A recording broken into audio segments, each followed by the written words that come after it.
السلام علیکم سامعین، آیت الکرسی میں پوشیدہ راز، یہ آیت کیسے شر سے محفوظ رکھتی ہے؟ آیت الکرسی کا مطلب ہے بادشاہی کی آیت، کیونکہ اس میں اللہ تعالیٰ کی بادشاہت اور اس کی طاقت بیان کی گئی ہے۔ آیت الکرسی ایک مکمل آیت ہے اور اپنے معنی کے اعتبار سے بہت طاقتور ہے۔ اس آیت میں اللہ تعالیٰ کی تعریف اور بادشاہت کا ذکر کیا گیا ہے، اور یہ بتایا گیا ہے کہ اللہ تعالیٰ ایک مکمل اور طاقتور ذات ہے۔ اپنی اسی خصوصیت کے باعث اس آیت الکرسی انسانوں کو خطرات اور دوسری بلاؤں سے محفوظ رکھنے کے لیے مؤثر ہے۔ آیت الکرسی کے 9 حصے ہیں، مگر ان 9 حصوں کو اللہ تعالیٰ نے بہت ہم آہنگی سے بنایا ہے۔ اس آیت کے تمام 9 حصے اقرار اور نفی پر مشتمل ہے۔ یاد رہے کہ ان میں نفی کا مطلب کسی لفظ سے انکار نہیں، بلکہ اس لفظ میں موجود باتوں کا انکار ہے۔ اقرار کا مطلب کسی چیز یا بات کو ماننا اور تسلیم کرنا ہے، جبکہ نفی کا مطلب اس بات یا چیز سے انکار کرنا۔ جیسا کہ پہلی آیت میں نفی کی بات اس طرح کی گئی ہے کہ اللہ تعالیٰ کے جس کے سوا کوئی معبود نہیں، یعنی اللہ اپنے سوا کسی اور خدا کی نفی کر رہا ہے۔ پھر فرمایا گیا وہ ہمیشہ زندہ رہنے والا ہے۔ یہاں اقرار کیا گیا ہے کہ اس کی ذات ہمیشہ سے تھی اور ہمیشہ رہے گی، باقی سب کچھ فنا ہو جائے گا۔ اقرار اور نفی کا یہ منفرد تسلسل اس پوری آیت میں دیکھنے کو ملتا ہے، جیسا کہ اس کے دوسرے حصے میں نفی کا ذکر ہے کہ نہ اس کو اونگ آتی ہے اور نہ نیند۔ پھر اقرار کا ذکر ہے، جو کچھ آسمان میں ہے اور جو کچھ زمین میں ہے سب اسی کا ہے۔ پھر ذکر ہے کون ایسا شخص ہے جو اس کے حضور اس کی اجازت کے بغیر سفارش کر سکے، یہ نفی ہے۔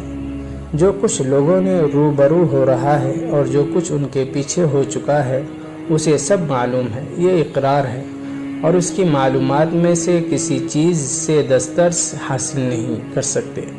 ہاں، جس قدر وہ چاہتا ہے اس میں نفی کی گئی ہے کہ اللہ کے سوا کسی کو اختیار حاصل نہیں، اس کی بادشاہی اور علم آسمان اور زمین سب پر حاوی ہے۔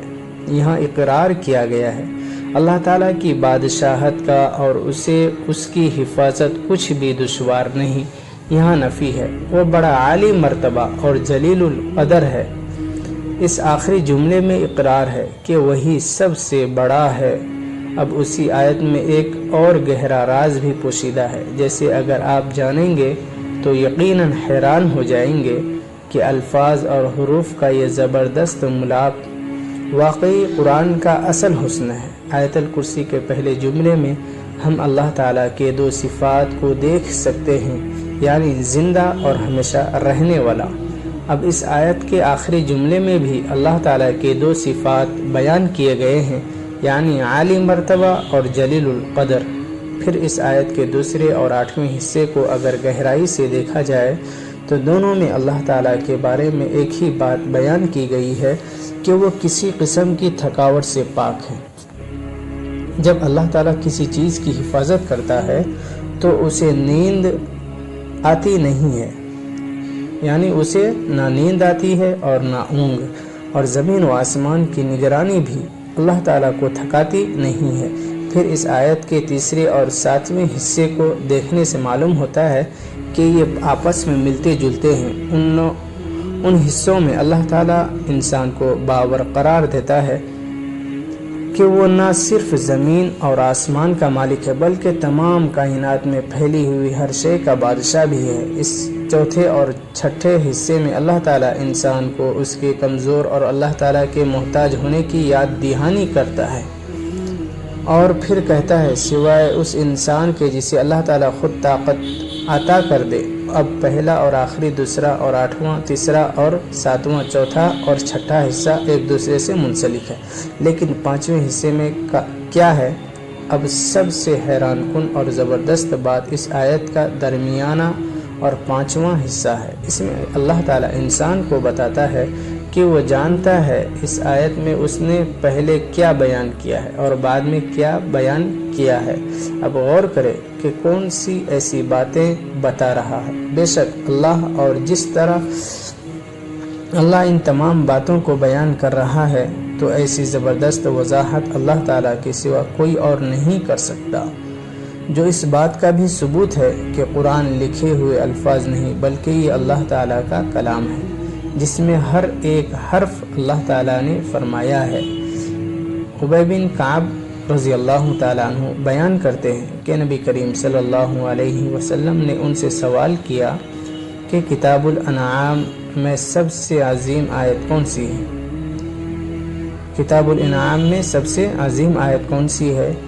تو وہ کہنے لگے اللہ اور اس کے رسول صلی اللہ علیہ وسلم کو ہی زیادہ علم ہے۔ یہ سوال کئی بار دہرایا اور پھر فرمانے لگے کہ وہ آیت الکرسی ہے۔ ابو ہریرہ رضی اللہ تعالیٰ عنہ بیان کرتے ہیں کہ رسول کریم صلی اللہ علیہ وسلم نے ارشاد فرمایا، سورۃ البقرہ میں ایسی آیت ہے جو کہ قرآن کی تمام آیات کی سردار ہے، وہ جس گھر میں بھی پڑھی جائے اس سے شیطان نکل بھاگتا ہے، وہ آیت الکرسی ہے۔ ایک اور حدیث پاک میں نبی کریم صلی اللہ علیہ وسلم نے فرمایا، جس نے ہر فرض میں نماز کے بعد آیت الکرسی پڑھی اسے جنت میں داخل ہونے سے صرف موت ہی روک سکتی ہے۔